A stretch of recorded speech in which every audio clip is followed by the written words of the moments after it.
Perfect timing, as usual, Kettler. Smell of death on the wind, and the newsman is sure to pick it up. Nothing in the wind, but the large trail of blood going down South Market Street gave this bloodhound something to sniff around about. Who is the dead guy? Mike the Italian. Got a last name? Nah, everybody only knows him as Italian Mike. Do we know who cut him up? It's looking like that waster Georgie Missoni. You know the one, a son of notorious Mary Missoni, who keeps that house of joy over on Cabbage Hill in the 5th Ward. Where is George Missoni? I have no idea where he's gone. He washed the blood off his hands, got dressed, and left a while ago, soon after Mike jumped out the window. Come on, Latimer. Let's go try to round him up. He doesn't know Mike died yet. The marshal should be on his way, as I sent Dice to get him up for this one. Mary, who cut up Italian Mike. George, my husband. He had a fight with Mike. What was the fight about?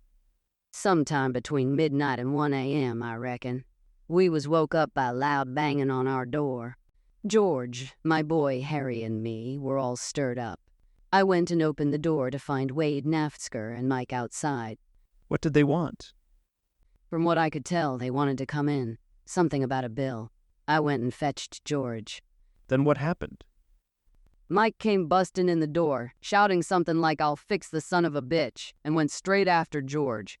Wade tried to stop him, but he was useless. Mary, any chance all this is connected to your work as a night flower? Or is there more to this story you're not telling me? There's nothing more to it. I'm not doing that type of work anymore. I'm married now.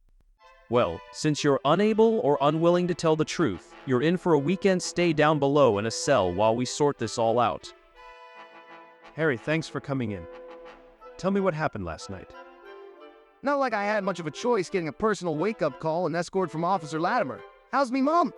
She's fine. Don't you worry about her. Tell me what happened. We was all in bed sleeping when somebody started pounding on the door. Did you get up? Nah, George went to see what all the fuss was about. He let Naftsker in. Why did you go outside the house?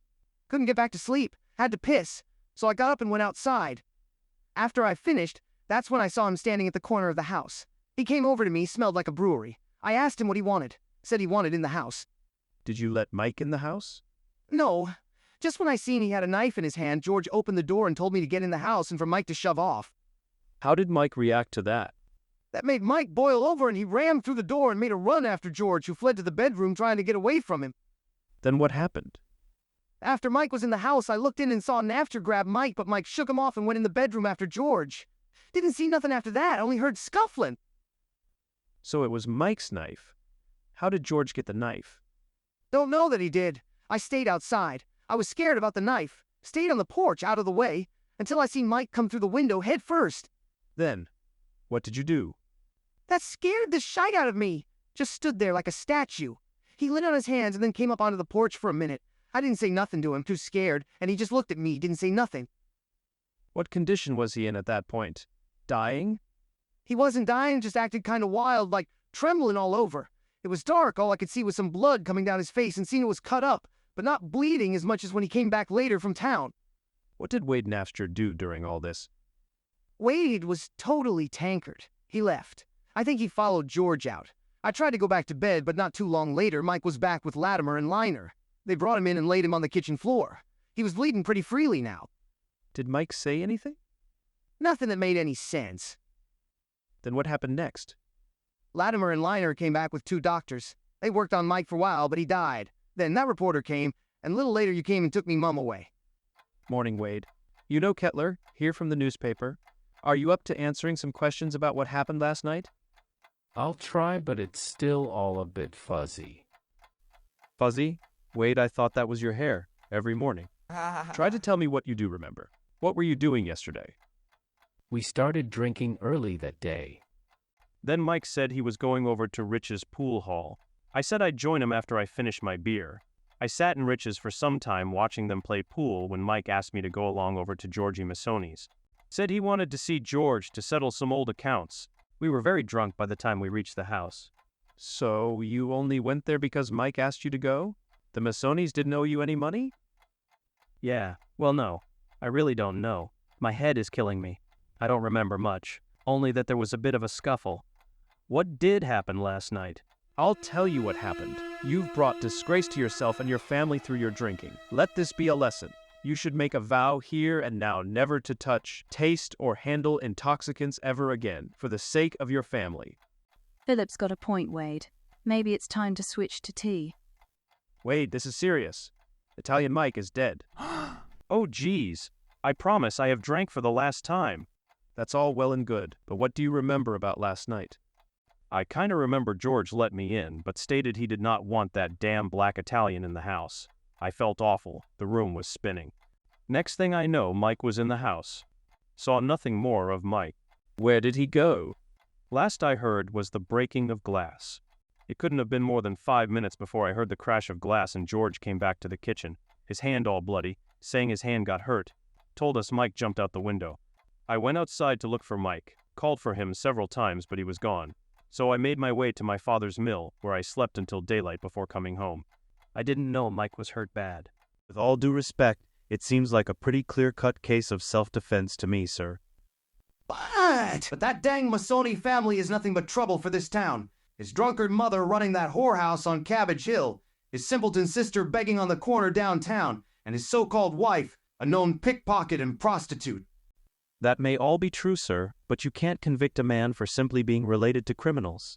Facts are he was in his house, minding his own business, when somebody broke in uninvited and tried to stab him with a knife. A man's allowed to defend himself in his own home, right? Had to take the case. The Wayne County Bar won't stand for this type of manipulation of the law, Marshal. This is a ridiculous political stunt by you and the mayor. Your attack dogs should have never arrested or charged Mr. Masoni. What time did you get home? Got home about 8 o'clock, had something to eat, and went to bed about 10:30.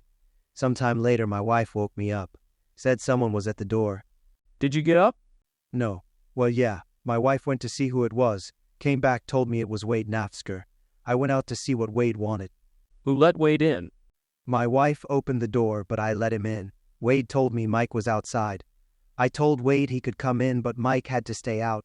Closed the door after Wade came in. What did you and Wade talk about? He made no sense, was really pickled. Gave me a drink from a half-pint bottle he had with him.